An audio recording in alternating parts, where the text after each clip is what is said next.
அப்போஸ்தலர் நடபடிகள் 17வது அதிகாரம். அப்போஸ்தலர் நடபடிகள் 17வது அதிகாரம் 2-3 வசனங்களை நாம் வாசிக்க கேட்கலாம். அப்போஸ்தலர் நடபடிகள் 17வது அதிகாரம் 2வது வசனம் 3வது வசனம். பவுல் தன் வழக்கத்தின்படியே அவர்களிடத்தில் போய் 3 ஓய்வு நாட்களில் வேத வாக்கியங்களின் நியாயங்களை எடுத்து அவர்களுடனே சம்பாஷித்து கிறிஸ்து பாடுபடவும் மரித்தோரிலிருந்து எழுந்திருக்கவும் வேண்டியதென்றும் நான் உங்களுக்கு அறிவிக்கிற இந்த இயேசுவே கிறிஸ்து என்றும் காண்பித்து கிறிஸ்தாந்தப்படுத்தினான். ஆண்டவருடைய பரிசுத்த நாமம் மகிமைப்படுவதாக. பவுல் தன் வழக்கத்தின்படியே என்று இங்கே ஒரு வார்த்தையை நாம் வாசிக்க கேட்டோம். அப்போஸ்தலனாகிய பவுல் ஆண்டவரால் தெரிந்தெடுக்கப்பட்டு தேவராஜ்யத்தின் வேலைக்காக பல இடங்களிலே போய் தேவராஜ்யத்தை குறித்து பிரசங்கிக்கிறார். ஆண்டவர் அழைத்த அந்த அழைப்பின் திட்டத்தை உணர்ந்து ஆண்டவருக்காக ஓடுகிறார். அப்படி ஆண்டவருக்காக பிரயாசப்பட்ட பவுலின் வாழ்க்கையிலிருந்து ஏராளம் சத்தியங்களை கற்றுக்கொள்ள ஆண்டவர் நமக்கு உதவி செய்திருக்கிறார். வேதாகமத்தில் ஏராள பரிசுத்தவான்களுடைய சுபாவங்கள், ஏராள பரிசுத்தவான்களுடைய செயல்பாடுகளை ஆண்டவர் நமக்கு எழுதி வைத்திருக்கிறார். அவர்களிடத்திலிருந்து நாம் கற்றுக்கொள்ளக்கூடிய ஆவிக்குரிய அனுபவங்கள். அப்படி அப்போஸ்தலனாகிய பவுலினிடத்திலிருந்து நாம் கற்றுக்கொள்ளக்கூடிய அநேக ஆவிக்குரிய அனுபவங்கள் இருக்கிறது. அதிலே ஒரு வார்த்தை தான் இன்றைக்கு நாம் வாசிக்க கேட்டோம். பவுல் தன் வழக்கத்தின்படியே. பவுல் தன்னுடைய ஊழிய பாதையில, விசுவாச ஓட்டத்தில், தேவ சித்தம் செய்வதில் சில காரியத்தை வழக்கமாக வைத்திருந்தார். சில காரியங்களை ஒரு நாள் விடாதபடிக்கு அந்தந்த காரியங்களை அந்தந்த காலத்தில் வழக்கத்தின்படி செய்கிற அனுபவம் அவருக்கு இருந்தது. பவுலுடைய ஆவிக்குரிய வழக்கம், சில பழக்கத்தை வழக்கமாக வைத்திருந்தார். பழக்கம் என்பது இந்த காரியத்தை நமக்கு செய்ய தெரியும். பழக்கம் என்பது அந்த காரியத்தை குறித்த விவரம் நமக்கு தெரியும். வழக்கம் என்பது நாம் தெரிந்த, நாம் அறிந்த அந்த பழக்கத்தை செய்ய வேண்டிய நேரத்தில், செய்ய வேண்டிய காலகட்டத்தில் செய்கிறதற்கு பேர் தான் வழக்கம். நமக்கு இருக்கிற பழக்கங்களை வழக்கமாக மாற்ற வேண்டும். அப்படி பவுலுக்கு சில வழக்கம் இருந்தது.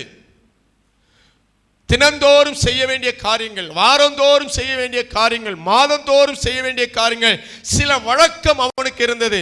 பவுலுடைய வாழ்க்கையிலிருந்து இன்றைக்கு நாம் சில பழக்க வழக்கங்களை கற்றுக்கொள்ள ஆண்டவர் நமக்கு கிருபை தருவாராக. பவுலுக்கு இருந்த சில ஆவிக்குரிய வழக்கங்கள், பவுல் வழக்கத்தின்படி செய்த காரியத்தை இந்த இடத்தில் இருக்கிற நாமும் வழக்கமாக்கி கொள்ள கர்த்தர் கிருபை தருவாராக. பவுலுடைய வாழ்க்கையிலிருந்து சில ஆவிக்குரிய அனுபவங்களை நாம் பழக்கப்படுத்தி கொள்ள, நம்முடைய வாழ்க்கையில அதை வழக்கமாக்கி கொள்ள கர்த்தர் கிருபை தருவாராக. 1-2 காரியங்களை வேகமாக தியானிக்க கர்த்தர் கிருபை தருவாராக. நான் சொல்லுகிற காரியங்கள் நாம் எல்லாருமே வழக்கப்படுத்த வேண்டும். பவுலுடைய வாழ்க்கையிலிருந்து நாம் கற்றுக்கொள்ளுகிற சில பழக்க வழக்கங்கள். அப்போஸ்தலர் நடபடிகள் 16வது அதிகாரம் 13வது வசனம். அப்போஸ்தலர் நடபடிகள் 16-13. ஓய்வு நாளில் நாங்கள் பட்டணத்துக்கு வெளியே போய் ஆற்றின் அருகே வழக்கமாய் ஜெபம் பண்ணுகிற இடம், ஆற்றின் அருகே வழக்கமாய் ஜெபம் பண்ணுகிற இடம். 16வது வசனம் 16 நாங்கள் ஜெபம் பண்ணுகிற இடத்துக்கு போகையில் பவுலுக்கு இருந்ததான ஒரு வழக்கம். பவுல் தன் வாழ்க்கையிலே வழக்கப்படுத்தி கொண்ட ஒரு காரியம் உண்டு என்று சொன்னால் ஜெபிப்பது பவுலின் வழக்கம். கரங்களை உயர்த்தி ஆமென் சொல்லுமா. வழக்கமாய் ஜெபம் பண்ணுகிற இடம். ஜெபம் என்பது ஏதோ ஒரு நேரம், நினைத்த நேரம் ஜெபிப்பது அல்ல. ஜெபம் என்பது சமயம் இருந்தால் ஜெபிப்பதல்ல, ஜெபம் என்பது நம்முடைய வாழ்க்கையில வழக்கமாய் மாற வேண்டும். கரங்களை உயர்த்தி ஆமென் சொல்லுமா.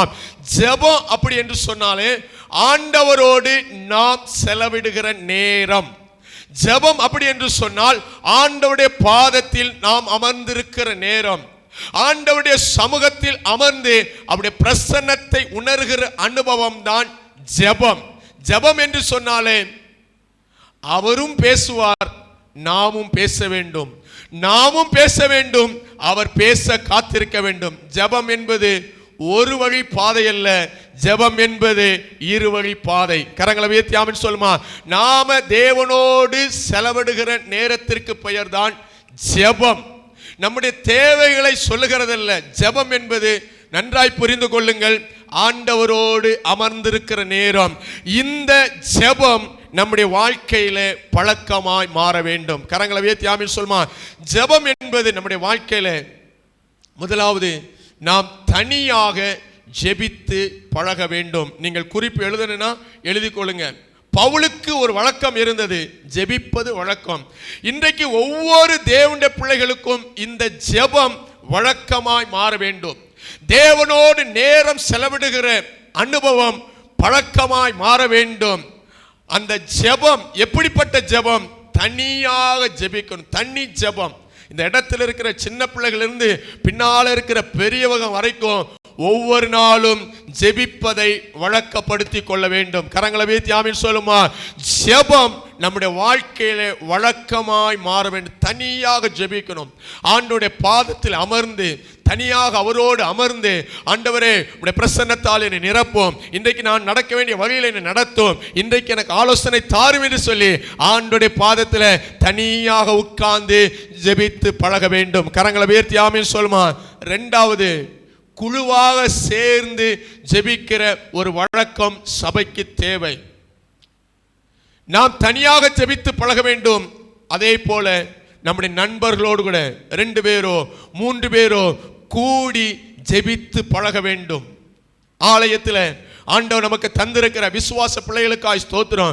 ஆண்டவர் நமக்கு தந்திருக்கிற ஆவிக்குரிய நண்பர்களுக்காக ஸ்தோத்திரம். இந்த வருஷத்தின் கடைசி பகுதியிலே நம்முடைய ஜெப அனுபவத்தை மாற்ற வேண்டும் என்று ஆண்டவர் விரும்புகிறார். குழுவாக சேர்ந்து ஜெபிக்கிற ஜெபம். சகோதரர்கள் 2 பேர் சேர்ந்து ஜெபிக்கலாம், 3 பேர் சேர்ந்து ஜெபிக்கலாம்.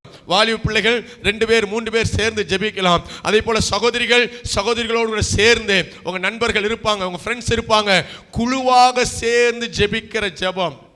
தானியேல் தனியாக ஜெபிக்கிற ஒரு பழக்கம் உடையவன்.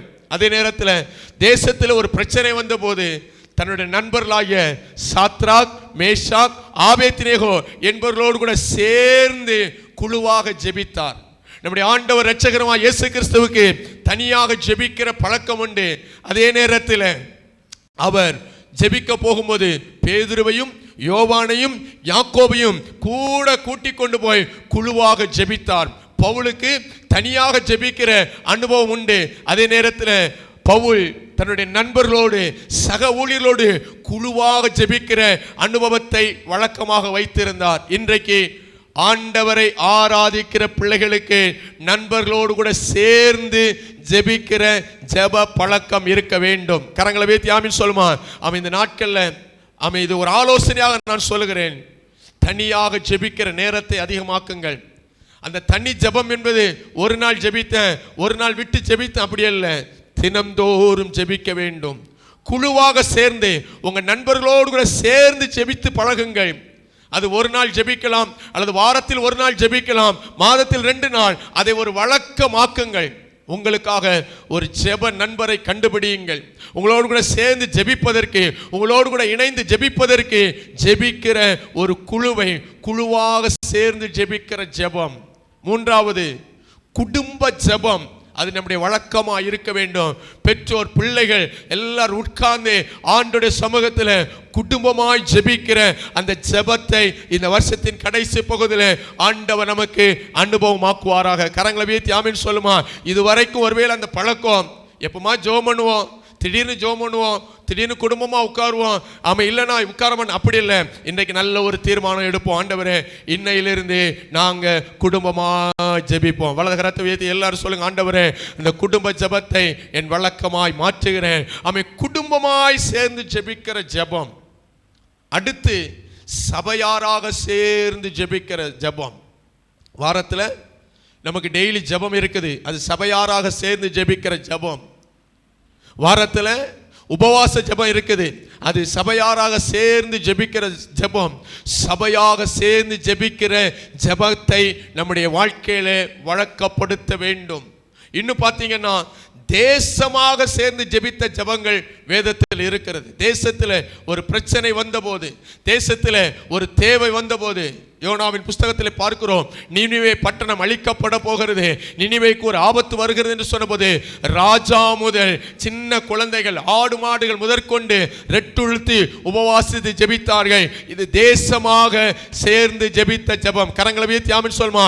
யோசபாத் ராஜாவின் நாட்களில் அவனுக்கு விரோதமாய் ஒரு பிரச்சனை வந்தபோது சபையாக கூடி, தேசமாக கூடி, பெரியோர் சிறியோர் எல்லாரும் சபைக்கு முன்பதாக வந்து நின்று உபவாசித்து ஜெபித்தார்கள். தேசமாக சேர்ந்து ஜெபிக்கிற ஜெப நாட்களை கர்த்தர் நமக்கு தருவாராக. கரங்களை உயர்த்தி ஆமென் சொல்மா. நல்லா கவனிங்க, தனி ஜெபம் அது நம்முடைய வழக்கமாய் மாறட்டும். குழுவாக சேர்ந்து நண்பர்களோடு கூட சேர்ந்து ஜெபிக்கிற ஜெப அனுபவம் நமக்கு வழக்கமாய் மாறட்டும். ஊழியத்தின் பாதையில் இருக்கிற ஆமை என்னுடைய வாழ்க்கையில சொல்ல முடியும், ஆமை எங்க கூட சேர்ந்து ஜெபிக்கிற ஆமை சில ஊழியர்கள் இருக்கிறாங்க. திடீர்னு ஏதாவது ஒரு இடத்துல போய் உட்கார்ந்து ஜெபிக்கிற ஜெப நாட்கள், ஜெப நேரங்கள் அது மிகுந்த பயனுள்ளது. இந்த வருஷத்தின் கடைசி பகுதியில் ஆமை உங்க நண்பர்களோடு சேர்ந்து ஜெபிக்க நாட்களை தீர்மானிங்க, அதை வழக்கப்படுத்துங்க, அதை பழக்கமாக்குங்க. அது ஒவ்வொரு நாளும் உங்க வாழ்க்கையில எப்பெல்லாம் நீங்க ஜெபிக்க நினைக்கிறீங்களோ குழுவாக சேர்ந்து ஜெபியுங்கள், குடும்பமாக ஜெபியுங்கள், சபையாக ஜெபியுங்கள், தேசமாக ஜெபிக்க வேண்டும். கரங்களை வைத்து ஆமென் சொல்மா. பவுலுக்கு ஒரு வழக்கம் இருந்தது, ஜெபிக்கிற வழக்கம். நம்முடைய சபைக்கு ஒரு வழக்கம் இருக்கணும், இந்த இடத்துல இருக்கிற எல்லாருக்கும் ஒரு வழக்கம் இருக்கணும், ஜெபிக்கிற வழக்கம். கரங்களை வைத்து ஆமென் சொல்மா. அந்த ஜெபம் அதுக்குன்னு ஒரு நேரம் இருக்கணும். எல்லா நேரமும் ஜெபம் பண்ண முடியாது, எல்லா நேரமும் ஜெபிக்க முடியாது. அதிகாலையில் எழும்பி ஜெபிக்கிற ஒரு பழக்கம். கரங்களை வைத்து ஆமென் சொல்மா.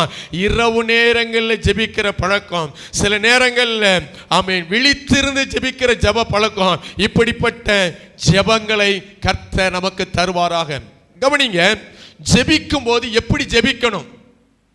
ஜெபம்னா தேவனோடு செலவிடுகிற நேரம், தேவனுடைய பாதத்தில் அமர்ந்திருக்க நேரம். அது நாம் தனியாக அமர்ந்திருக்கணும், ஃப்ரெண்ட்ஸோடு கூட குழுவாக அமர்ந்திருக்கணும், குடும்பமாக அமர்ந்திருக்கணும், தேசமாக அமர்ந்திருக்கணும், சபையாக நாம் ஜெபிக்கிறோம். எப்படி ஜெபிக்கணும்? ஜெபிக்கும் போது நாம் என்ன செய்யணும்? முதலாவது, நாம் ஜெபிக்கும் போது ஜெபத்தில் இருக்க வேண்டிய முதல் அமைப்பு பாவத்தை அறிக்கை செய்து ஜெபிக்க வேண்டும். கரங்களை வைத்து ஆமென் சொல்லுமா. ஆண்டவருடைய பாதத்தில் நாம போகும்போது, ஆண்டுடைய பாதத்தில் தனியாகவோ குடும்பமாகவோ குழுவாகவோ சபையாகவோ நாம ஜெபிக்க அமரும் போது நாம செய்ய வேண்டியது நம்முடைய பாவத்தை அறிக்கை செய்ய வேண்டும். கரங்களை உயர்த்தி ஆமென் சொல்லுமா. ஜெபத்தின் முதல் பகுதி, ஆண்டவரே என் பாவங்களை மன்னிங்க, என் குற்றங்களை மன்னிங்க, என் அக்கிரமங்களை மன்னிங்க. ஒவ்வொரு நாளும் பாவம் நிறைந்த உலகத்தில் இருக்கிறோம், அசுத்தம் நிறைந்த உலகத்தில் இருக்கிறோம். நம்மை சுற்றிலும் பாவங்களும் சாபங்களும் பாரங்களும் நெருங்கி இருக்கிறது. சில நேரங்களில் தெரிந்தோ தெரியாமலோ சில பாவங்கள் நம்மை ஆட்கொண்டு விடும், விரும்பியோ விரும்பாமலோ சில தவறுகள் மக்களை வந்துவிடும். தேவ சமூகத்தில் உட்காரும் போது பாவத்தை அறிக்கை செய்து ஜெபிக்க வேண்டும். கரங்களை தட்டி ஆண்டவர் மயப்படுத்துமா. ஆமென். ஜெபிக்கிற தேவனுடைய பிள்ளைகளே, ஜெபத்தை வழக்கமாக்குங்கள். அந்த ஜெபத்தில் பாவ அறிக்கை செய்து ஜெபிக்கணும். நெகேமியா எருசலேமின் அலங்கம் இடிபட்டு கிடந்த போது தேவ சமூகத்தில் ஜெபிக்க உட்காருகிறான். என்ன ஜெபிக்கிறான்? நெகேமியா 1வது அதிகாரம் 5 முதல் 7 வசனங்களை பார்த்தீங்கன்னா அவர் பாவத்தை அறிக்கை செய்து ஜெபிக்கிறார். நீங்க வீட்டில் போய் அந்த வசனத்தெல்லாம் வாசித்து பாருங்க. நெகேமியா 1வது அதிகாரம் 5, 6, 7 வசனங்கள்ல பாவத்தை அறிக்கை செய்து ஜெபிக்கிறார். தானியேலின் புஸ்தகம் 9வது அதிகாரம் 3வது வசனத்திலிருந்து 20வது வசனம் வரைக்கும் பார்த்தீங்கன்னா தானியேல் பாவத்தை அறிக்கை செய்து ஜெபிக்கிறார். அந்த தானியேல்ல ஒரு வசனத்தை மட்டும் வாசிங்க. தானியேல் 9வது அதிகாரம் 20வது வசனம். தானியேல் 9வது அதிகாரம் 20வது வசனம். இப்படி நான் சொல்லி ஜெபம் பண்ணி என் பாவத்தையும் என் ஜனமாகிய இஸ்ரவேலின் பாவத்தையும் அறிக்கையிட்டு என் தேவனுடைய பரிசுத்த பர்வதத்துக்காக என் விண்ணப்பத்தை என் தேவனாகிய கர்த்தருக்குமாக செலுத்திக் கொண்டிருந்தேன். தானியேல் பரிசுத்த பர்வதத்துக்காக ஜெபிக்கிறார், சபைக்காக ஜெபிக்கிறார், எருசலேமின் மீட்புக்காக ஜெபிக்கிறார், இடிக்கப்பட்ட ஆலயம் அலங்கம் கட்டப்பட வேண்டும் என்று சொல்லி ஜெபிக்கிறார். அப்படி ஜெபிக்கும் போது எப்படி ஜெபித்தாராம்? இப்படி நான் சொல்லி, அதற்கு முந்தின வசனம்லாம் பார்த்தீங்கன்னா, ஆண்டவரே எங்கள் பாவத்தை மன்னியும், எங்கள் பிதாக்களின் பாவத்தை மன்னியும், இப்படி நான் சொல்லி ஜெபம் பண்ணி என் பாவத்தையும் என் ஜனமாகிய இஸ்ரவேலின் பாவத்தை அறிக்கையிட்டு ஜெபித்தேன். கரங்களை உயர்த்தி ஆமென் சொல்லுமா. பாவத்தை அறிக்கை செய்து ஜெபிக்கணும். ஆண்டவருடைய சமூகத்தில் வரும்போது ரகசிய பாவங்கள், அந்தரங்க பாவங்கள், பகிரங்கமான பாவங்கள், என்ன பாவம் செய்தாலும் ஆண்டவருடைய சமூகத்தில் அறிக்கை செய்து ஜெபிக்க வேண்டும். கரங்களை உயர்த்தி ஆமென் சொல்லுமா. நாம செய்த எந்த தவறுகளும் ஆண்டவருக்கு மறைவாக இருக்கவில்லை. எந்த பாவமும் எந்த அக்கிரமும் ஆண்டவருக்கு மறைவாக இல்லை. சிசிடிவி கேமராவை மறைச்சிடலாம், அப்பாவை மறைச்சிடலாம், அம்மாவை மறைச்சிடலாம், அண்ணனை மறைச்சிடலாம், ஆபீசரை மறைச்சிடலாம், டீச்சரை மறைச்சிடலாம், யாரனாலும் மறைச்சிடலாம். ஆனா ஆண்டவருக்கு எதுவுமே மறைவாயில்லை, எல்லாம் கணக்கில் வச்சிருப்பார். ஆனால் நாம போய் அறிக்கை செய்யும்போது, ஆண்டவரே என் பாவத்தை மன்னியும், என் அக்கிரமத்தை மன்னியும், கிருபையா இறங்கும் என்று சொல்லி பாவத்தை அறிக்கை செய்து ஜெபித்தால் நம்முடைய அக்கிரமங்கள் எல்லாம் மன்னிக்க அவர் நீதியுள்ள தேவன். கரங்களை உயர்த்தி ஆமென் சொல்லுமா. எனக்கு அருமையான தேவனுடைய பிள்ளை, ஜெபத்தை வழக்கமாக்குங்கள். தனி ஜெபம், குழு ஜெபம், குடும்ப ஜெபம், சபையாக சேர்ந்து ஜெபிக்கிற ஜெபத்தில் பாவத்தை அறிக்கை செய்து ஜெபிக்க வேண்டும். தன் பாவங்களை மறைக்கிறவன் வாழ்வடைய மாட்டான், அவைகளை அறிக்கை செய்து விட்டு விடுகிறவனோ இரக்கம் பெறுவான். கரங்களை உயர்த்தி ஆமென் சொல்லுமா. அப்ப ஜெபத்துல நம்முடைய பாவத்தை அறிக்கை செய்து ஜெபிக்கணும். ஆண்டவருடைய சமூகத்தில் தனியா உட்காரும் போது நம்முடைய மீறுதல்கள், அக்கிரமங்களை எல்லாம் அறிக்கை செய்யணும். ரெண்டாவது, அந்த ஜெபத்தில் இருக்க வேண்டிய ரெண்டாவது ஒரு அமைப்பு, பரிந்து பேசி ஜெபிக்கணும். பரிந்து பேசி, நீங்க எழுதிக்கோங்க, பாவத்தை அறிக்கை செய்து ஜெபிக்கணும். பரிந்து பேசி. அந்த பரிந்து பேசுன்னு சொன்னா அந்த ஜெபம் நமக்குரியதல்ல, நம்முடைய தேவைகளுக்காக ஜெபிக்கிறதல்ல. பரிந்து பேசி என்பது இன்னொரு நபருக்காக. உங்க அம்மாவுக்காக நீங்க பரிந்து பேசி ஜெபிக்கலாம், உங்க அப்பாவுக்காக நீங்க பரிந்து பேசி ஜெபிக்கலாம், உங்க கணவனுக்காக நீங்க பரிந்து பேசி ஜெபிக்கலாம், சகோதரர்கள் உங்க மனைவிக்காக நீங்கள் பரிந்து பேசி ஜெபிக்கலாம், உங்க நண்பர்களுக்காக பரிந்து பேசி ஜெபிக்கலாம், இத்தேசத்தில் உள்ளவர்களுக்காக, பக்கத்தில் உள்ளவர்களுக்காக பரிந்து பேசி. பரிந்து பேசுறதுன்னு சொன்னா ரெக்கமெண்ட் பண்றது, ரெக்கமெண்ட் பண்றது. ஒருவேளை அவங்க ஜெபிக்க தெரியாம இருக்கலாம், அவங்க ஜெபிக்க முடியாத நிலைமையில இருக்கலாம், பலவீனத்தில் இருக்கலாம், கட்டுகள் இருக்கலாம், கண்கட்டப்பட்ட நிலைமையில் இருக்கலாம். அப்படிப்பட்ட ஜனங்களுக்காக தேவ சமூகத்தில் நான் பரிந்து பேசி ஜெபிக்க வேண்டும். கரங்களை உயர்த்தி ஆமென் சொல்லுமா.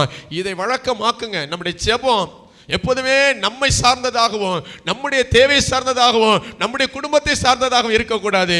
நம்ம ஜெபம் பரிந்து பேசுகிற ஜெபமாய் மாறட்டும். கரங்களை உயர்த்தி ஆமென் சொல்லுமா. பரிந்து பேசுகிற ஜெபம். இந்த பரிந்து பேசுகிற ஜெபம் எப்போ வரும் தெரியுமா? நமக்குள்ள ஆத்துமாக்களை குறித்த பாரம் இருந்தால், ஆத்துமாக்களை குறித்ததான ஒரு தாகம் இருந்தால் நாம் பரிந்து பேசி ஜெபிப்போம். பரிந்து பேசி ஜெபிக்கணும். மூணாவது, ஜெபிக்கும் போது சில தீர்மானங்கள் எடுத்து ஜெபிக்கணும். ஆண்டவரே நான் இதை விட்டு விடுகிறேன், இதை கைக்கொள்கிறேன் என்று தீர்மானம் எடுத்து ஜெபிக்கணும். அடுத்து, பொருத்தனை செய்து ஜெபிக்கிற ஜெபங்கள். அன்னாள் பொருத்தனை செய்து ஜெபித்தாள், தாவீது பொருத்தனை செய்து ஜெபித்தான், யாக்கோபு பொருத்தனை செய்து ஜெபித்தார். பொருத்தனை செய்து ஜெபிக்கணும். ஆண்டவரே நீர் எனக்கு இதை செய்தால் நான் இந்த காரியத்தை உமக்காக செய்வேன், சபைக்காக செய்வேன். தனிப்பட்ட வாழ்க்கையில சில பொருத்தனைகளை எடுத்து ஜெபிக்கிற ஜெபம் ஆசீர்வாதமாக இருக்கும். கரங்களை உயர்த்தி ஆமென் சொல்லுமா. அப்போ ஜெபிக்கிற வழக்கம் சபைக்கு ரொம்ப ரொம்ப தேவை. ஜெபிக்கிற பழக்கத்தை வழக்கமாக்குங்கள். இந்த ஜெபம் என்பது தினந்தோறும் இருக்கணும். டெய்லி நம்ம சாப்பிட்றது போல, டெய்லி தண்ணி குடிக்கிறது போல இந்த ஜெபத்தை நம்முடைய வாழ்க்கையில அனுபவமாக்க வேண்டும். அதை வழக்கப்படுத்தணும். டெய்லி ஜெபித்து பழகுங்க. டெய்லி ஜெபித்து பழகிட்டோன்னு சொன்னா அந்த பழக்கம் நம்முடைய வாழ்நாள் முழுவதும் நம்மை பின்தொடர்ந்து வரும். கரங்களை உயர்த்தி ஆமென் சொல்லுமா. ரெண்டாவது, பவுலுடைய வாழ்க்கையில் இருந்த ஒரு வழக்கம், அப்போஸ்தலர் நடபடிகள் 18வது அதிகாரம் 4வது வசனம். அப்போஸ்தலர் நடபடிகள் 18:4, 17:2. நான் வாசித்த அந்த 17வது அதிகாரம் 2வது வசனம். 2 வசனம் வாசிங்க. அப்போஸ்தலர் நடபடிகள் 18:4. ஓய்வு நாள் தோறும் அவன் ஜெப ஆலயத்திலே சம்பாஷணை பண்ணி யூதருக்கும் கிரேக்கருக்கும் புத்தி சொன்னான். 17:2. பவுல் தன் வழக்கத்தின்படியே அவர்களிடத்தில் போய் 3 ஓய்வு நாட்களில் வேத வாக்கியங்களின் நியாயங்களை எடுத்து அவர்களுடனே சம்பாஷித்தான். எல்லாரும் என்ன கவனிங்க. பவுலுக்கு இருந்த அடுத்த ஒரு வழக்கம் என்ன தெரியுமா? வேத வாக்கியங்களை வாசிக்கிற ஒரு பழக்கம். வேத வாக்கியங்களை வாசித்து அதிலிருந்து மற்றவர்களுக்கு புத்தி சொல்லுகிற ஒரு பழக்கம். பவுல் தன் வாழ்க்கையிலே அதை அனுபவமாக்கி இருந்தார். பவுல் இயேசுவை சொந்த இரட்சகராக ஏற்றுக்கொள்வதற்கு முன்பதாக, தன் பாவத்திலிருந்து விடுதலை பெறுவதற்கு முன்பதாக நியாயப்பிரமாணத்தின் மேல் பக்தி வைராக்கியமாயிருந்தார். அந்த நியாயப்பிரமாணத்தை வாசிப்பது ஒவ்வொரு யூதனுக்கும் கட்டாயமாய் செய்ய வேண்டிய ஒரு காரியம். யூதர்கள்ல பரிசேயர்கள், ஆயக்காரர்கள் என்று சொல்லி 2 பிரிவு ஜனங்கள் இருப்பாங்க. வேதத்தில் புதிய ஏற்பாட்டில் பார்க்கும்போது பரிசேயர்கள், ஆயக்காரர்கள். இந்த பரிசேயர்கள், ஆயக்காரர்கள் எல்லாருமே யூதர்கள் தான்.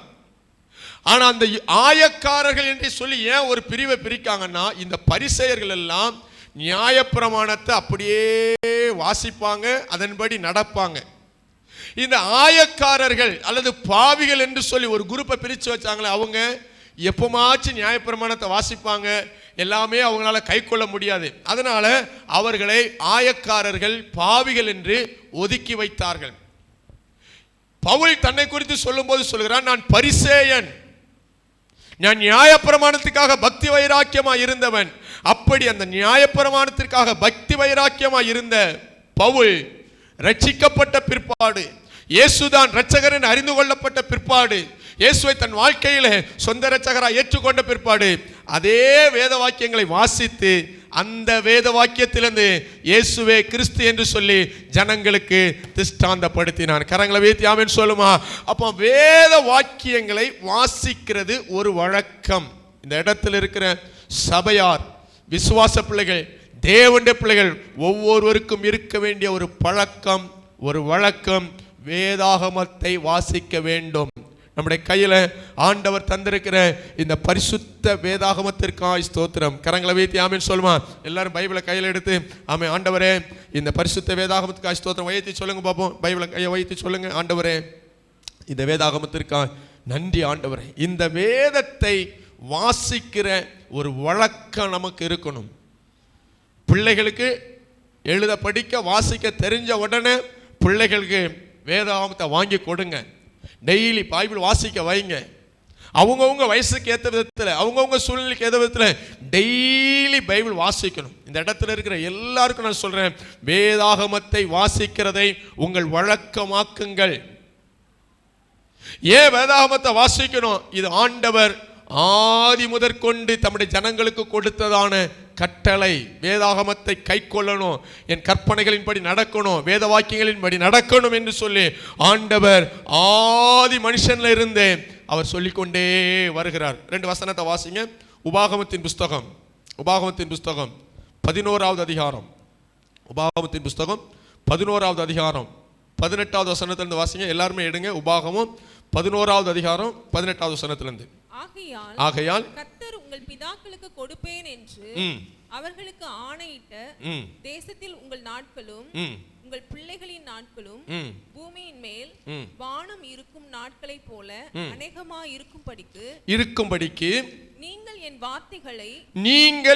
வார்த்தைகளை உங்கள் இருதயத்திலும் உங்கள் ஆத்துமாவிலும் பதித்து அவைகளை உங்கள் கையின் மேல் அடையாளமாக கட்டி உங்கள் கண்களின் நடுவே ஞாபகக்குறியாக வைத்து அவைகளை உங்கள் பிள்ளைகளுக்கு உபதேசித்து, நல்ல கவனிங்க, நீங்கள் வீட்டில் உட்கார்ந்து இருக்கிற போதும், வழியிலே நடக்கிற போதும் படுத்துக் கொள்கிற போதும் எழுந்திருக்கிற போதும் அவைகளை குறித்து பேசுவீர்களாக.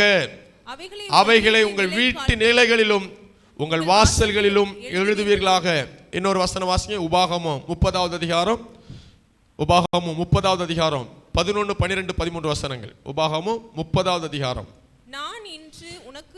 நான் இன்று உனக்கு விதிக்கிற கட்டளை உனக்கு மறைபொருளும் அல்ல, அது உனக்கு தூரமானதும் அல்ல.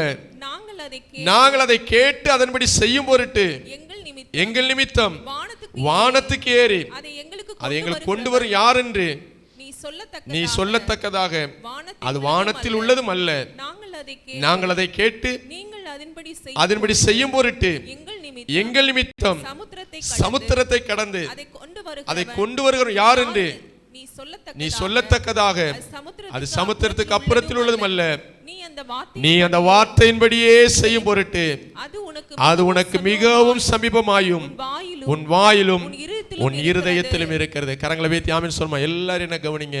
இந்த வேதாகமத்தை கர்த்தர் நமக்கு தந்ததற்காக ஸ்தோத்திரம். இதை குறித்து நாம் எப்போதும் பேசணும். இதை குறித்து நாம் எப்போதும் தியானிக்கணும். இருக்கும்போது, எழும்பும்போது, நடக்கும்போது, படுக்கும்போது எல்லாம் இந்த வார்த்தைகளை குறித்தே நாம் தியானிக்க வேண்டும். இந்த வேத வாக்கியங்களை வாசிக்க வாசிக்க வாசிக்க நம்முடைய சிந்தை முழுதுமாய் இந்த வசனமாய் நிரம்பும், ஆவிக்குரிய சிந்தையாய் நிரம்பும். இது நமக்கு கடினமான ஒரு காரியம் அல்ல. பைபிளை வாசிக்கிறது கடினமான காரியம் அல்ல. ஆண்டவர் நம்மால் முடிந்த காரியத்தை தான் சொல்லுகிறார். அனுதினமும் வேத வாக்கியங்களை ஆராய்ந்து பார்க்க வேண்டும். கரங்களை வைத்து ஆமென் சொல்லுமா. யோவான் 5:39 வேத வாக்கியங்களை ஆராய்ந்து பாருங்கள், அவைகளால் உங்களுக்கு நித்திய ஜீவன் உண்டு என்று எண்ணுகிறீர்களே, என்னை குறித்து சாட்சி கொடுப்பவைகள் அவைகளே. இந்த வேத வாக்கியங்களால் நமக்கு நித்திய ஜீவன் உண்டு. இந்த வேத வாக்கியங்களால் நமக்கு ஆசீர்வாதம் உண்டு. இந்த வேத வாக்கியங்களால் நமக்கு நம்பிக்கை உண்டு. வேதாகமத்தை வாசிக்கிறத ஒரு பழக்கமா மாத்துங்க. கரங்களை வைத்து ஆமென் சொல்லுங்க. உங்க பக்கத்தில் உள்ளவங்களை பார்த்து சொல்லுங்க, டெய்லி பைபிள் வாசிங்கன்னு சொல்லுங்க. டெய்லி பைபிள் வாசிங்க. ஆமே, டெய்லி பைபிள் வாசிக்கணும். ஒருவேளை எனக்கு வாசிக்க தெரியலன்னு சொன்னா உங்க பிள்ளைகளை வாசிக்க சொல்லுங்க. இப்பெல்லாம் நிறைய பைபிள் வசனம் வாசிக்கிறதுக்கு யூடியூப்லாம் பார்த்தீங்கன்னா பைபிள் வாசிக்காங்க. பைபிள் மட்டுமே ஒரு டிவைஸாக இருக்குது. அதை போட்டு அது பாட்டில் வசனம் வாசிக்கிட்டே இருக்கும். தினந்தோறும் வசனத்தை வாசிக்கிறோம். கரங்களை வைத்து ஆமென் சொல்லுமா. இவைகளால் நமக்கு ஞானம் உண்டு, இவைகளால் நமக்கு புத்தி உண்டு, இவைகளால் நமக்கு நற்போதகம் உண்டு. இந்த வேத வசனம் நம்மை நடத்தும். எஸ்ரா 7:10 எஸ்ராவை குறித்து சொல்லப்பட்டிருக்கிறது. வேத வாக்கியங்களை வாசிக்கவும் ஆராயவும் அதை மற்றவர்களுக்கு போதிக்கவும் தன் இருதயத்தை திடப்படுத்தி இருந்தானா. இந்த அனுபவம் நமக்கு வரட்டும். நம்ம வாசிக்கணும், தியானிக்கணும், மற்றவங்களுக்கும் சொல்லி கொடுக்கணும். கரங்களை வைத்து ஆமென் சொல்லுமா. வேத வாக்கியங்களை மற்றவங்களுக்கு சொல்லி கொடுக்கணும். அந்த வழக்கம் நமக்கு இருக்கட்டும்.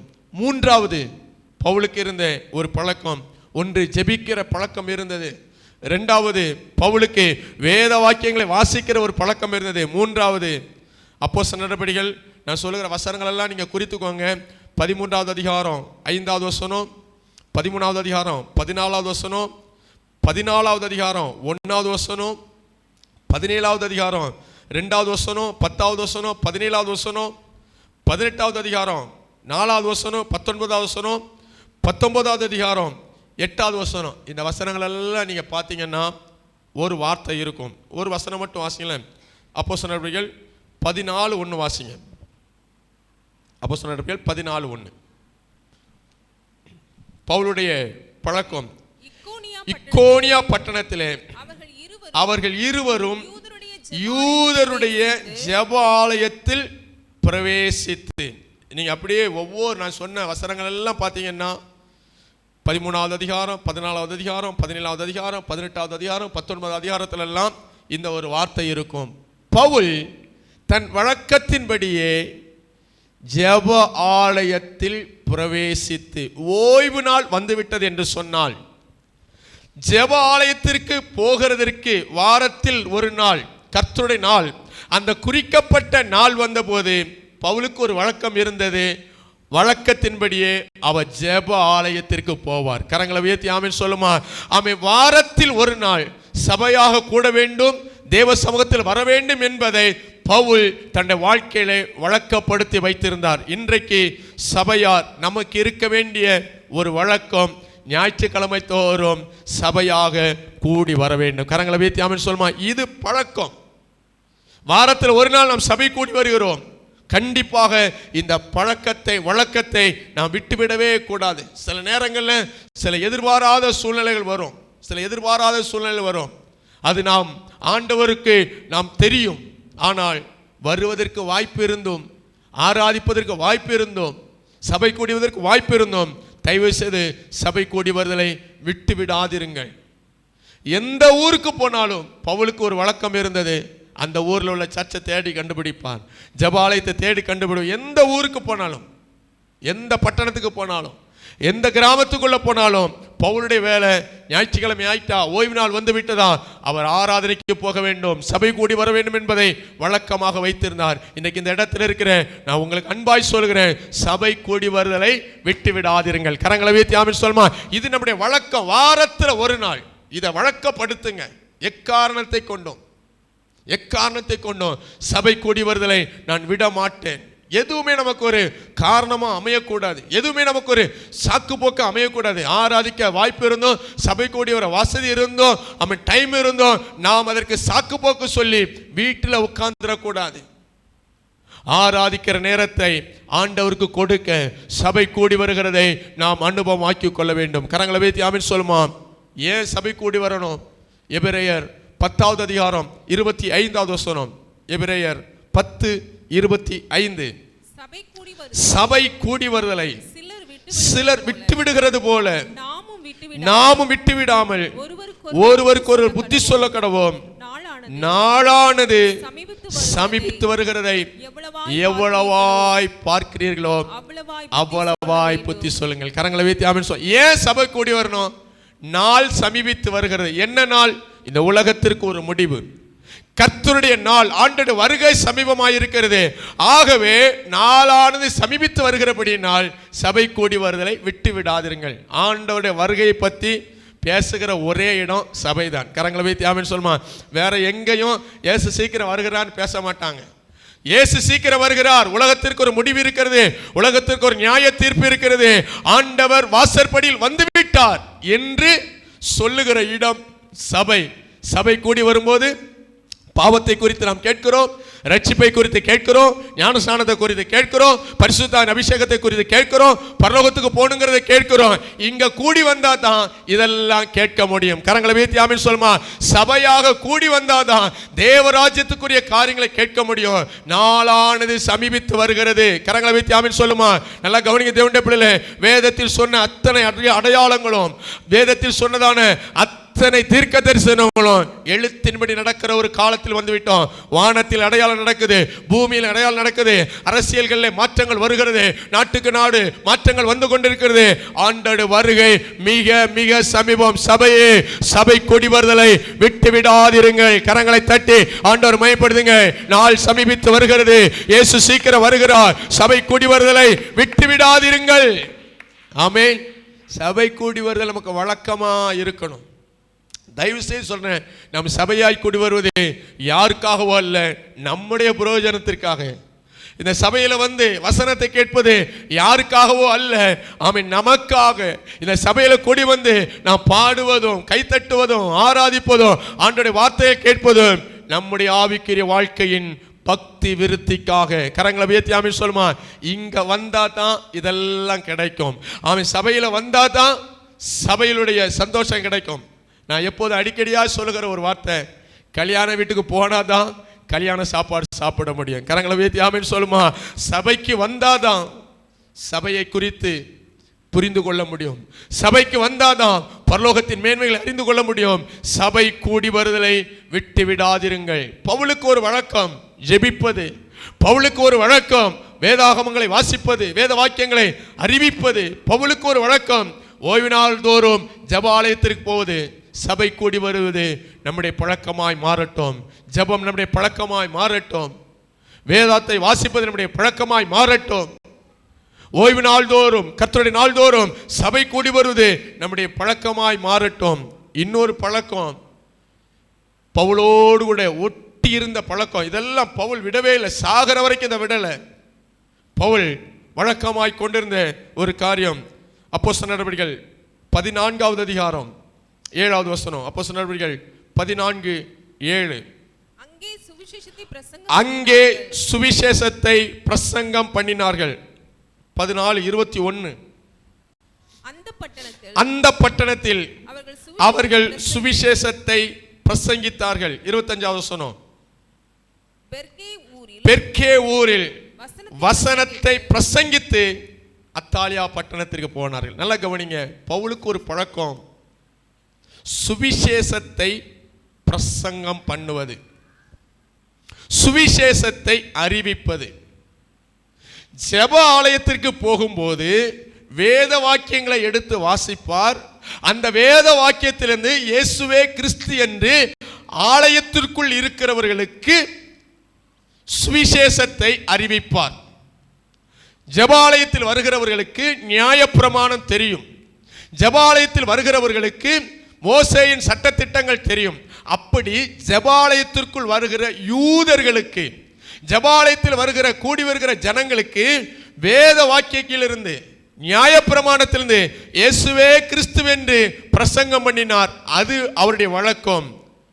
ஜெபாலயத்தை விட்டு வெளியே வரும்போது சுற்றிலும் புறஜாதி ஜனங்கள் இருக்கிறார்கள், கிரேக்கர்கள் இருக்கிறார்கள், யூதர் அல்லாத ஜனங்கள் இருக்கிறார்கள். அவர்களுக்கு நியாயப்பிரமாணம் தெரியாது, மோசேயின் பிரமாணம் தெரியாது. அவர்கள் அவரவருடைய பழக்க வழக்கத்தில் இருக்கிறார்கள். வெளியே போகும்போது அங்கே இயேசுவை சுவிசேஷமாய் பிரசங்கித்தார். நல்லா கவனிங்க, சர்ச்சுக்குள்ள பிரசங்கம் பண்ணுகிறது வேற, ஆத்துமாக்களுக்கு முன்பாக இயேசுவை குறித்து சொல்லுவது வேற. கரங்களை வைத்து ஆமென் சொல்லுமா. சுவிசேஷத்தை பிரசங்கம் பண்ணினார். சபைக்குள்ள வேத வாக்கியங்களை பிரசங்கம் பண்ணினார்.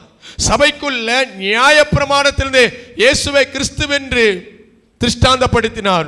சுவிசேஷம் என்பது இயேசுவை அறியாத ஜனங்கள் மத்தியில், இயேசுவை தெரியாத ஜனங்கள் மத்தியில் இயேசுவே இரட்சகர், இயேசு இந்த உலகத்தில் மனிதனாக பிறந்தார், மனிதர்களுடைய பாவங்களுக்காக வாழ்ந்தார், பாவங்களுக்காக மரித்தார், சிலுவையில் அடிக்கப்பட்டார், உயிர்த்தெழுந்தார் என்று சொல்லி இயேசுவின் வாழ்க்கையை சொல்லுவது, இயேசு கிறிஸ்து செய்ததான அற்புதங்களை சொல்லுவது, தான் பெற்றதான நன்மைகளை அறிவிப்பது, அதுதான் சுவிசேஷம். கரங்களை வைத்து ஆமென் சொல்லுமா. இயேசுவை யார் என்று காண்பிக்க வேண்டும்.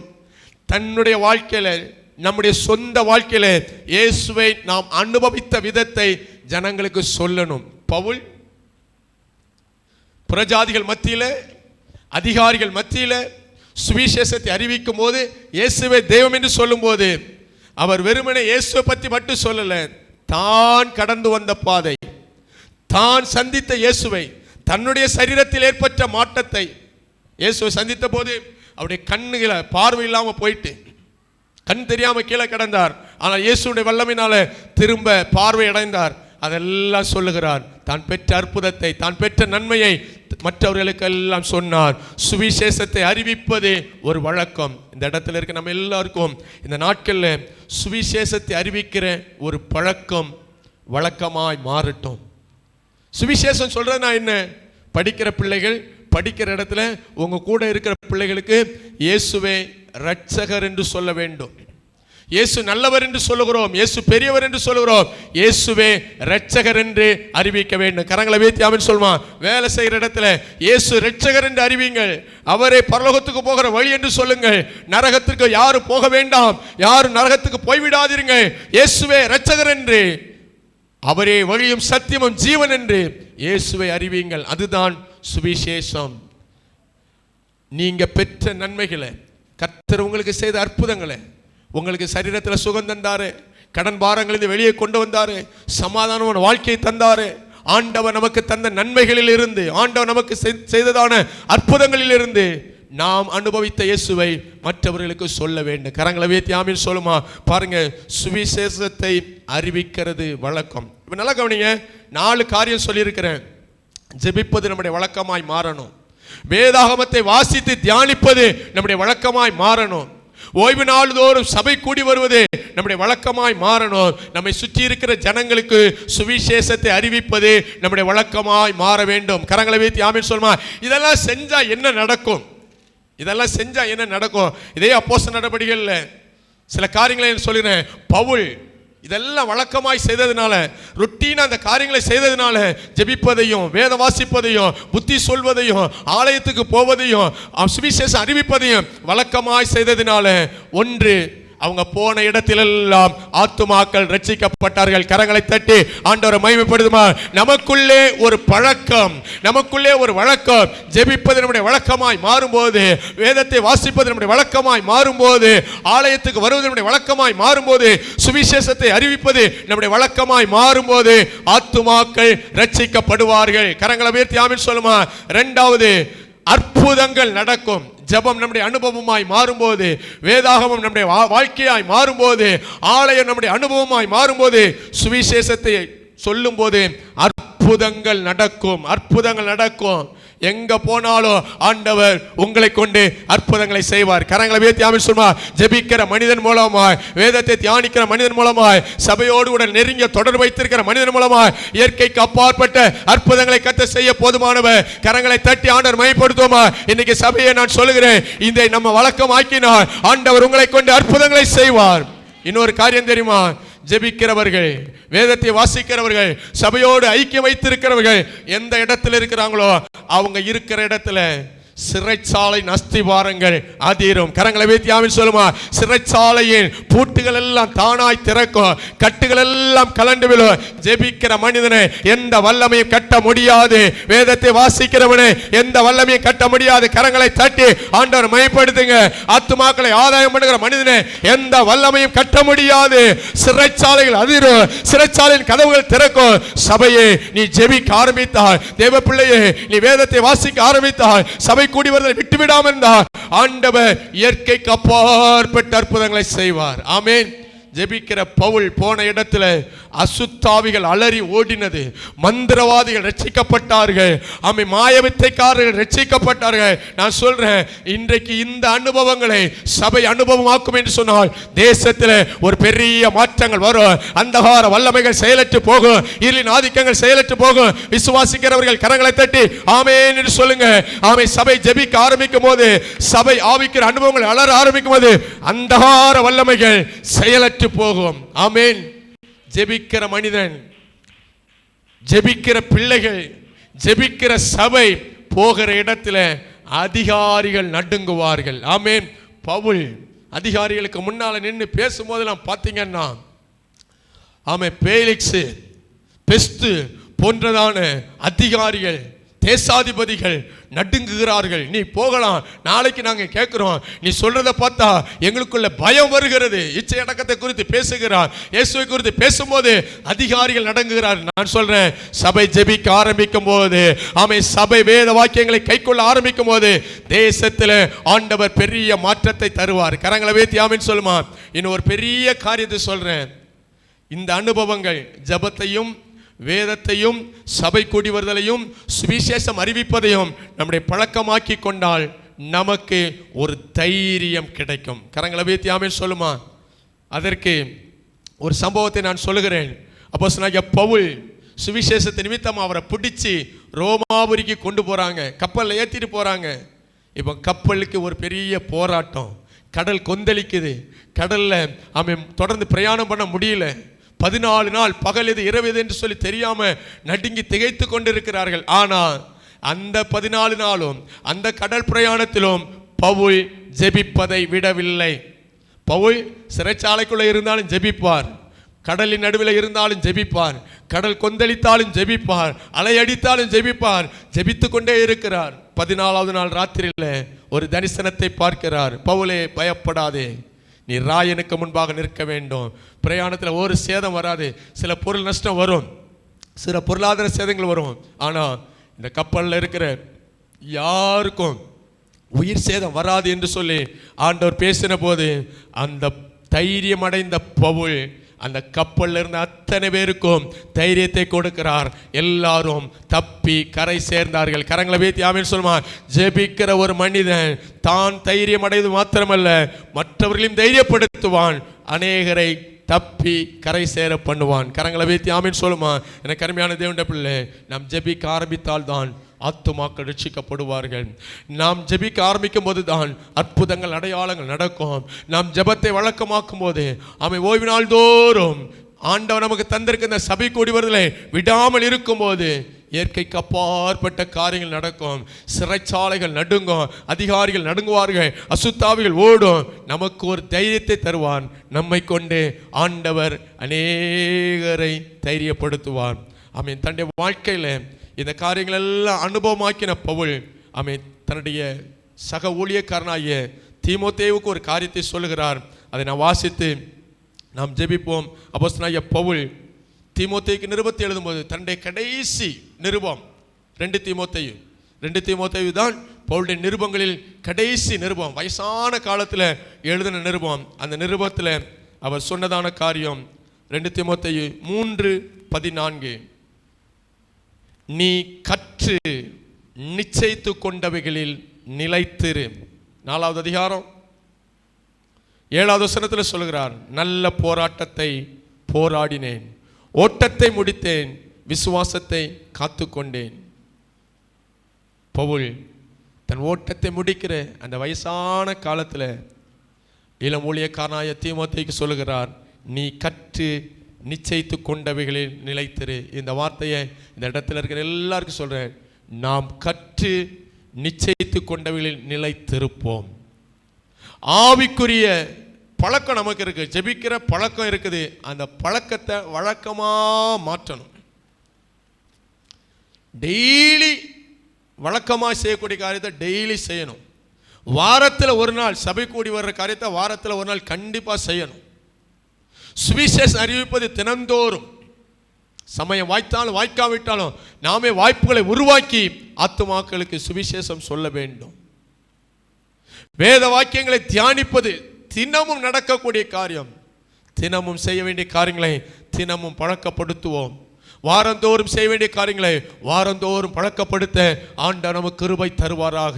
நீ கற்று நிச்சயித்து கொண்டவைகளில் நிலைத்திரு. சபையே, இந்த ஆவிக்குரிய அனுபவங்கள் நிலைத்திருந்தால் நம்ம எந்த அந்தகார வல்லமையும் அசைக்க முடியாது. கரங்களை உயர்த்தி சொல்லுமா, நம்ம அசைக்க நினைக்கிற காரியங்கள் அசைந்து போகமே தவிர ஆமென் ஆவிக்குரிய அனுபவத்தில் நிலைத்திருக்கிற எந்த தேவ பிள்ளையும் எந்த அந்தகார வல்லமையும் அசைக்கவே முடியாது. கரங்களை உயர்த்தி சொல்லுமா, நீ கற்று நிச்சயித்தவைகளில் நிலைத்து கொண்டிரு.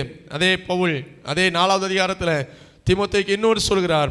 5வது வசனம் 4:5, 2 தீமோத்தேயு 4:5, நீயோ எல்லாவற்றிலும் மனத்தெளிவுள்ளவனாயிரு, தீங்கு அனுபவி, சுவிசேஷனுடைய வேலையை செய், உன் ஊழியத்தை நிறைவேற்று. தான் கற்றுக்கொண்டதை தான் அனுபவமாக்கினதை சொல்லிக் கொடுத்து அதை தன்னை பின்பற்றுகிற அந்த இளம் ஊழியர்களுக்கும் அதை பாடமாக சொல்லிக் கொடுக்கிறார். அதை அனுபவமாக்கிக் கொள்ளுங்கள். நீயோ எல்லாவற்றிலும் மன தெளிவுள்ளவனாயிரு. நீ எதெல்லாம் கேட்டியோ எதெல்லாம் கற்றுக்கொண்டாயோ அதெல்லாம் உன்னுடைய வாழ்க்கையில அனுபவமாக்கிக்கொள் என்று சொல்லி அப்போஸ்தலனாகிய பவுல் தன்னை பின்பற்றுகிற இளம் ஊழியர்களுக்கு சொல்கிறார். இன்றைக்கு ஆவியானவர் இந்த இடத்துல இருக்கிற எல்லாரிடத்திலும் எதிர்பார்க்கிறது, நீங்கள் கற்று நிச்சயித்து கொண்டவைகளில் நிலைத்திருங்கள். நான் இந்த வார்த்தைகளை மறுபடியும் அந்த 4 காரியத்தை மாத்திரம் சொல்லி நான் ஜெபிக்க விரும்புகிறேன்.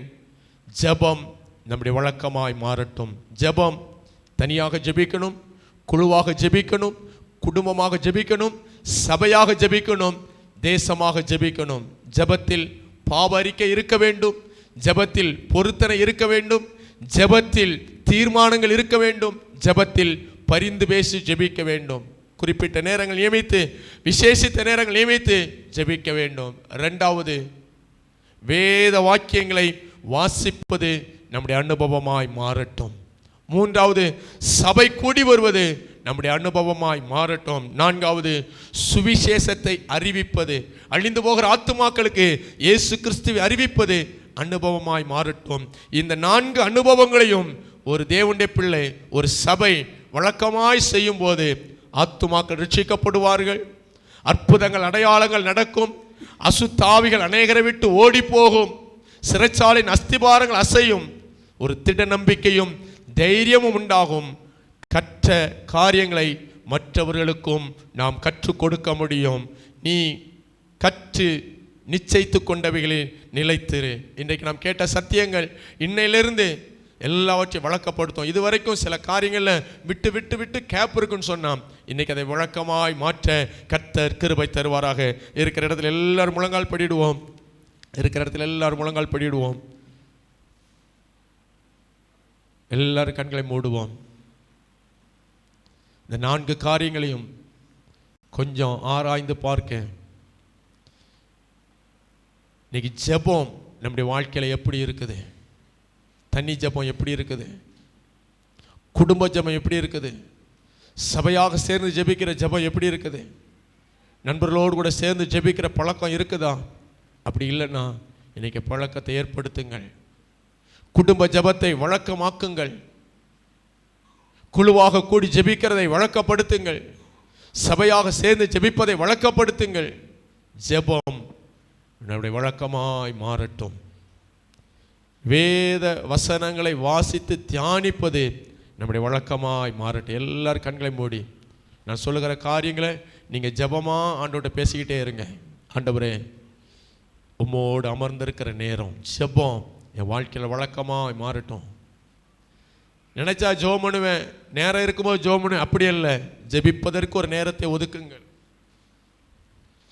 ஜெபிப்பதற்கு ஒரு நல்ல ஒரு இடத்தை கண்டுபிடிங்கள். வீட்டில் ஜெபிக்கலாம், ஆலயத்தில் ஜெபிக்கலாம், கடற்கரைகளில் போய் ஜெபிக்கலாம், தோட்டங்களில் உட்கார்ந்து ஜெபிக்கலாம், தனியாக ஜெபிக்கலாம். நினைச்சா ஜெபிப்பதில்லை, எப்போதும் ஜெபிக்க வேண்டும். இடைவிடாமல் ஜெபம் பண்ணுங்கள். இடைவிடாமல் ஜெபம் பண்ணுங்கள். சோர்ந்து போகாமல் ஜெபத்தில் விழித்திருங்கள். விழித்திருந்து ஜெபம் பண்ணுங்கள். நீங்கள் சோதனைக்கு உட்படாதபடிக்கு ஜெபம் பண்ணுங்கள். ஜெபம் பழக்கமாய் மாறட்டும். வேதத்தை வாசிப்பது நம்முடைய வழக்கமாய் மாறட்டும். எல்லாரும் கண்களை மூடி ஒரு தீர்மானம் எடுங்க. ஆண்டவரே, நான் டெய்லி பைபிள் வாசிப்பேன், டெய்லி வேதாகமத்தை வாசிப்பேன். உங்களால் முடிந்த அளவுக்கு ஒரு அதிகாரமாச்சும் டெய்லி வாசித்தணும். உங்கள் கண்ணு அந்த பரிசுத்த வேதாகமத்தை, வேதத்தில் எழுத்துக்களை பார்க்காத நாளே இருக்கக்கூடாது. டெய்லி கண்ணை திறந்து பைபிளை வாசித்திரணும். இப்படி வேதத்தில் அதிசயங்கள் எல்லாம் பார்க்கும்படிக்கு என் கண்களை திறந்தரலும். இது அதிசயம் இருக்குது ஐயா அம்மா, இதில் அதிசயம் இருக்குது. இதை வாசித்தாதான் இதில் உள்ள அதிசயத்தை பார்க்க முடியும். இதில் முத்துக்கள் இருக்கிறது, இதில் ரகசியங்கள் இருக்கிறது, இது உயர்வுகள் இருக்கிறது. ஆண்டவரே, உம்முடைய வசனத்தை பார்க்கும்படி, உம்முடைய வேதத்தில் அதிசயங்களை பார்க்கும்படி என் கண்களை திறந்தருளும். கண்ணை திறந்து நல்ல வேதத்தை வாசிக்கணும். வேதத்தை வாசித்து பழகுங்கள். வேதம் வாசிப்பதை வழக்கமாக்குங்கள். சபை கூடி வருதல், வாரத்தில் ஒரு நாள் சபை கூடி வருதலை விட்டு விடாதிருங்கள். ஏன் சபை கூடி வரணும்? ஆண்டவருடைய வருகை சமீபம். சபை கூடி வந்தாதான் வருகைக்கு நாம் ஆயத்தப்பட முடியும். சபை கூடி வந்தாதான் ஆவிக்குரிய வாழ்க்கையில் நாம் ஸ்திரப்பட முடியும். இது ஏதோ கடமைக்கும் சடங்காச்சாரத்திற்கும் நான் கிறிஸ்தவன் என்பதனால ஆலயத்துக்கு வந்துட்டு போகிறதல்ல. வருகைக்கு ஆயத்தப்படுத்துகிற இடம் சபை. வருகைக்கு ஆயத்தப்படுத்துகிற நேரம் சபை கூடி வருதல். சபை கூடி வருதலை விட்டு விடாதிருங்கள். இயேசு சீக்கிரம் வருகிறார். அப்படி வருகைக்கு ஆயத்தப்படுத்துகிற இடம்தான் சபையும் சபை கூடி வருதலும். எல்லாம் ஜோமனு ஆண்டவரே, எக்காரணத்தை கொண்டும் சபை கூடி வருதல் விட்டுறக்கூடாதப்பா. எல்லா வாரமும் எந்த ஊருக்கு போனாலும் சபைக்கு போகிறதுக்கு எனக்கு ஒரு வாய்ப்பை தந்துருங்க ஆண்டவரே. சுவிசேஷத்தை பிரசங்கிக்கணும். சுவிசேஷத்தை அறிவிப்பதை தன்னுடைய வாழ்க்கையில் அனுபவமாக்கி கொண்ட பவுல் சொல்லுகிறார், சுவிசேஷத்தை அறிவிப்பது என்மேல் விழுந்த கடமை. தீமோத்தேயுவுக்கு சொல்லிக் கொடுக்கிறார், சுவிசேஷகனுடைய வேலையை செய். சபையே, சுவிசேஷனுடைய வேலையை நாம் செய்யணும். எல்லாரும் கண்களை மூடி ஒரு நாளைக்கு ஒரு ஆளுக்காச்சும் இயேசுவே இரட்சகர்னு சொல்லுவேன். ஒரு நாளைக்கு ஒரு ஆளுக்காகிலும் பரலோகத்தை குறித்து சொல்லுவேன். இயேசு நல்லவர் என்பது எல்லாருக்கும் தெரியும். இயேசு அற்புதங்களை செய்கிறவன் எல்லாருக்கும் தெரியும். ஆனால் இயேசு இரட்சகர் என்று சொல்லி கொடுக்கணும். இயேசுவை இரட்சகராக காண்பிக்கணும். பரலோகத்துக்கு போகிறதுக்கு இயேசு மட்டுமே வழி. இயேசுவின் வழியாகத்தான் நித்திய ஜீவனுக்குள் பிரவேசிக்க முடியும். இந்த பரலோகத்தை குறித்து சொல்ல, நற்செய்தி அறிவிக்க, சுவிசேஷத்தை அறிவிக்க, பாவ மன்னிப்பை குறித்து ஜனங்களுக்கு சொல்லிக் கொடுக்கணும், ஞானஸ்நானம் குறித்து சொல்லிக் கொடுக்கணும், பரிசுத்தான அபிஷேகத்தை பற்றி சொல்லிக் கொடுக்கணும், சபையை பற்றி சொல்லிக் கொடுக்கணும். அதுதான் சுவிசேஷம். இயேசு நல்லவன் சொல்லி எல்லாருக்குமே தெரியும். ஆனால் இயேசு ரட்சகர் என்று சொல்லணுமே. ஆண்டவரே, சுவிசேஷத்தை அறிவிப்பேன். இந்த 4 காரியத்தையும் கையை கும்பிட்டு சொல்லுங்க. ஆண்டவரே, ஜபத்தை என் வழக்கமாக்குவேன், வேதம் வாசிப்பதை என் வழக்கமாக்குவேன், சபை கூடி வருவதை என் வழக்கமாக்குவேன், நற்செய்தி அறிவிப்பதை என் வழக்கமாக்குவேன். இந்த தீர்மானத்தை எடுத்து நீங்கள் அதை கை கொண்டு வந்தீங்கன்னா, ஆமென், ஆண்டவருடைய சமூகத்தின் என்று சொல்கிறேன், உங்கள் வாழ்க்கையில் சில அற்புதங்களை கத்த செய்வார், சில அற்புதங்களை கத்த செய்வார். இந்த வருஷத்தின் கடைசி பகுதியில் ஆமென், நீங்கள் சில காரியங்களை அனுபவமாக்கும் போது அற்புதங்கள் நடக்கும். ஆமென், அடைப்பட்ட சிறைச்சாலையின் கதவுகள் திறக்கும், அந்தகார வல்லமைகள் நிர்மூலமாகும், அசுத்தாவிகள் ஓடும். உங்க மூலமா அநேக தைரியம் அடைவார்கள், உங்க மூலமா அநேகர் விடுதலை அடைவார்கள். எல்லாரும் கரங்களை தட்டி ஆண்டவர் மையப்படுத்தும். ஆண்டவர் ஜெபிக்கிறவனை கொண்டு அற்புதம் செய்வார், ஜெபிக்கிறவனை கொண்டு அடையாளங்களை செய்வார், ஜெபிக்கிறவனை கொண்டு அசுத்தாவிகளை துரத்துவார், ஜெபிக்கிறவனை கொண்டு தேசத்துக்கு நன்மை வரும். ஆமென், ஆமென், ஆமென். ஹல்லேலூயா, ஹல்லேலூயா, ஹல்லேலூயா. இன்றைக்கு நான் செய்யும் இந்த தீர்மானத்தை என்றைக்கும் காத்திட கர்த்தானே உதவும். நோருக்கும் ஊருக்கும் ஓடையும் வானையும் உமக்கே உகந்த தூய சரீரமாய் முழங்காலில் நிற்க வேதத்தை அறிய தினம் தோறும் தேவா உணர்த்து. உமக்கும் எனக்கும் இடையே எதுவும் என்றுமே வராமல் காத்திடும். உம்மை போல் யாருண்டு எந்தன் இயேசுநாதா, இந்த பாதலத்தில் உம்மை போல் யாருண்டு, உம்மை போல் யாருண்டு எந்தன் இயேசுநாதா, இந்த பாதலத்தில் உம்மை போல் யாருண்டு. கரங்களை உயர்த்தி முழங்காலில் நிற்க வேதத்தை அறிய தினம் தோறும் தேவா. மறுபடியும் சொல்லுங்க. முழங்காலில் நிற்க வேதத்தை அறிய தினம் தோறும் தேவா. உமக்கும் எனக்கும் இடையே எதுவும் என்றுமே வராமல் காத்திடும். உம்மை போல் எந்தன் இயேசுநாதா, இந்த பாதலத்தில் உம்மை போல் யாருண்டு. கேளுங்க. ஆண்டவரே, முழங்காலில் நிற்க வேதத்தை அறிய சபை கூடி வர சுவிசேஷ அறிவிக்க தினந்தோறும் உணர்த்துங்கப்பா. உங்களுக்கும் எனக்கும் இடையில எந்த பாவமும் வரக்கூடாது, எந்த மனுஷனும் வரக்கூடாது. ஆண்டவரே, உம்மோடு ஓடுகிற ஓட்டத்தில் தொடர்ந்து ஓட, நல்ல போராட்டத்தை போராட, விசுவாசத்தை காத்துக்கொள்ள ஆண்டவரே எனக்கு உதவி செய்யுங்கப்பான்னு சொல்லுங்க. எல்லாரும் கரங்களை தட்டி ஆண்டவர் மையப்படுத்தும். ஆமென். நல்ல போராட்டத்தை போராட, விசுவாசத்தை காத்துக்கொள்ள, ஆமென், ஓட்டத்தை ஜெயமாய் முடிக்க கர்த்தர் கிருபை தாங்கப்பா, கிருபை தாங்கப்பா.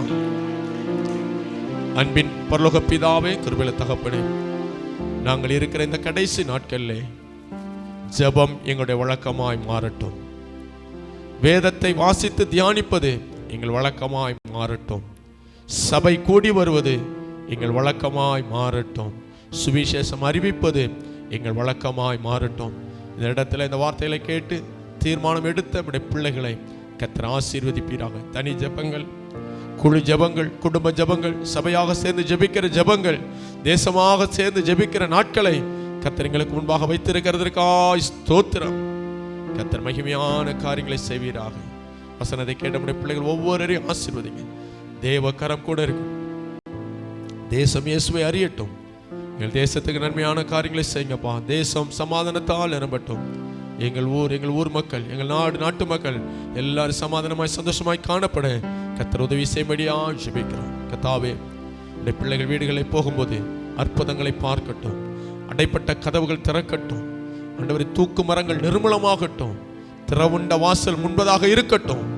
திறந்த வாசல் நம்முடைய பிள்ளைகளுக்கு முன்பதாக இருக்கிறதற்காக நன்றி ஆண்டவரே. எதிர்பார்த்த காரியங்களை நன்மைகளை செய்வீராக. சபை ஆசீர்வதிங்க. தேவ கரம் கூட இருக்கட்டும். சகல துதி கனமகிமை ஆற்றுமைக்கே செலுத்துகிறோம். நேசனா இயேசு கிறிஸ்து மூலமாக ஜெபிக்கிறோம் எங்கள் ஜீவன நல்ல பிதாவே, ஆமென். நம்முடைய கர்த்தராகிய இயேசு கிறிஸ்துவின் கிருபையும் பிதாவாகிய தேவனுடைய அன்பும் பரிசுத்த ஆவியுடைய ஐக்கியமும் சமாதானமும் சந்தோஷமும் இன்றும் என்றும் சகல நாட்களிலும் நம்ம அனைவரோடு கூட தங்கியிருப்பதாக. ஆமென். எல்லாரும் சேர்ந்து சொல்லுவோம். என் ஆத்துமாவே கர்த்தரை ஸ்தோத்திரி, என் முழு உள்ளமே அவருடைய பரிசுத்த நாமத்தை ஸ்தோத்திரி.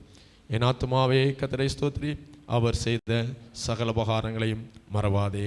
ஆமென், ஆமென். ஹல்லேலூயா, ஹல்லேலூயா, ஹல்லேலூயா. ஆவிக்குரிய அனுபவங்களை வழக்கமாக்குங்கள். ஆண்டவர் உங்கள் வாழ்க்கையில அற்புதங்களை செய்வார். God bless you. Sunday school பிள்ளைகள் டீச்சர்ஸ்லாம் இருங்க. ஆமாம், நீங்கள் எல்லாம் வீட்டுக்கு போயிட்டு வருவீங்களா, வர்றதுக்கு வாய்ப்பு இருக்கான்னு சொல்லி